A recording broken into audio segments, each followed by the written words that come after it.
Hello, welcome to Module 4, the social dimension of health. I always love this one. I think it's really strong. I think it's really good. This was definitely one, though, where I really had to redo this intro video because the world is a totally different place than it was this time last year when I was creating the video. I usually like to keep these light, and this will be a good module, but I think we've got some heavy weight to lift in this space right now.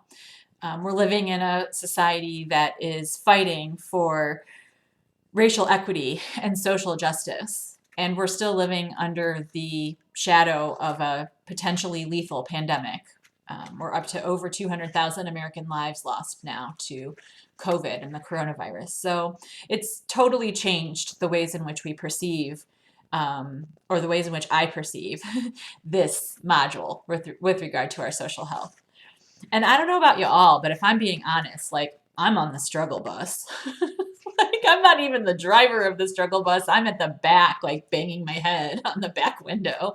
Um, and so, whew, right? Like I've been stuck at home since March. I haven't been able to have the energy that I usually receive in the classroom from my students or in the hallway from my friends and colleagues as we go to work every single day, like I have for the last 20 years. I have entire days now that I can go without talking to an actual human. And it makes me a little emotional, so I apologize for that. In this pandemic, in my house at least, we've actually also lost a couple of really important people.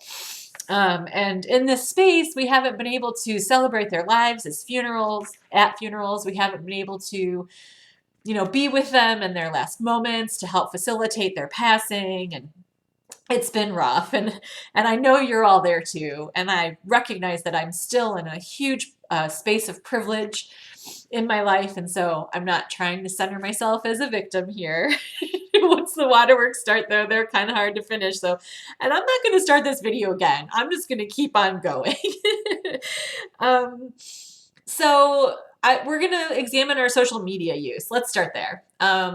Social media is not an innocuous entity. It is not an open access software that just allows us to interact with it neutrally. If you have any time, and if you haven't already engaged with the Social Dilemma documentary currently available on Netflix, I really encourage you to do so.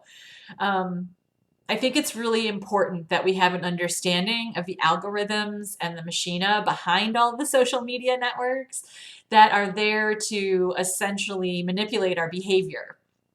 I think it's important not because then we're going to turn off all of our social media. One of my friends said, bye, Facebook. And I said, I'm a prevention specialist. I don't get on any like 100% abstinence campaigns. My comment is not to completely eradicate social media. If I did that for my life would be far more lonely than it already is. But just like any other health behavior, to be thoughtful about our use and our interaction with it, and to be aware and educated about the fact that, like I said, it's not always innocuous. Right? Just like all of our health risks, drugs and alcohol are not innocuous. They have intention when they come into our body to blur parts of our brain that interfere with our abilities to make decisions and to just act and behave in a way we would not under their influence. Social media is not that different. The things that show up in our feeds, the ways in which we interact with it is having a drastic effect on our mental and emotional health, negatively and positively. So in addition to examining and sort of checking our social media use, we're also going to check our actual relationships, right? And kind of discern, like, what are our circles of social networks and what are the relative importance of them? And are there spaces maybe where we're ignoring toxicity or problematic elements of our relationships that we should probably clean up or protect ourselves from? I also want us to start thinking about, again, in these conditions, how we're reaching out to people. So not only for our own benefit, to reach out and say, hey, I'm help, right? Like, see me, talk to me, let's have lunch, even if it's virtual. I need another person to talk to. I need the interaction, as well as how that person might be feeling. When these activities and events that are going on in our culture, they might not be specifically happening to us, though I would argue that, but they are specifically happening to people who might need us to be there as allies and as supportive networks to just listen and to say, I can't even imagine what it's like to be you in this environment right now. How can I help you specifically? What can I do? I know all the other things I can do, but you're a relationship in my life. And so, how specifically can I help you? And then ask that favor for ourselves too. How can other people specifically help you? And then how can you empower yourself to say, okay, hello, I need this from you. In here, we're going to also engage with the NIH Social Wellness Toolkit, which I think is a really strong tool. We're generally just going to take our social barometer in this module and see how we're doing.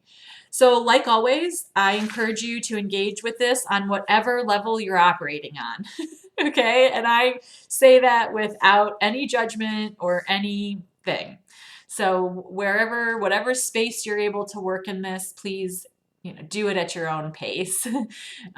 Some of us have a lot of energy and a lot of support and are able to really engage in some of these spaces, and others of us are not. And so I want to be respectful of that. And as always, encourage you to show up as you are, because as you are is all I'm asking. All right. So enjoy the module and keep on hanging in there. And I will talk to you again soon. Take care.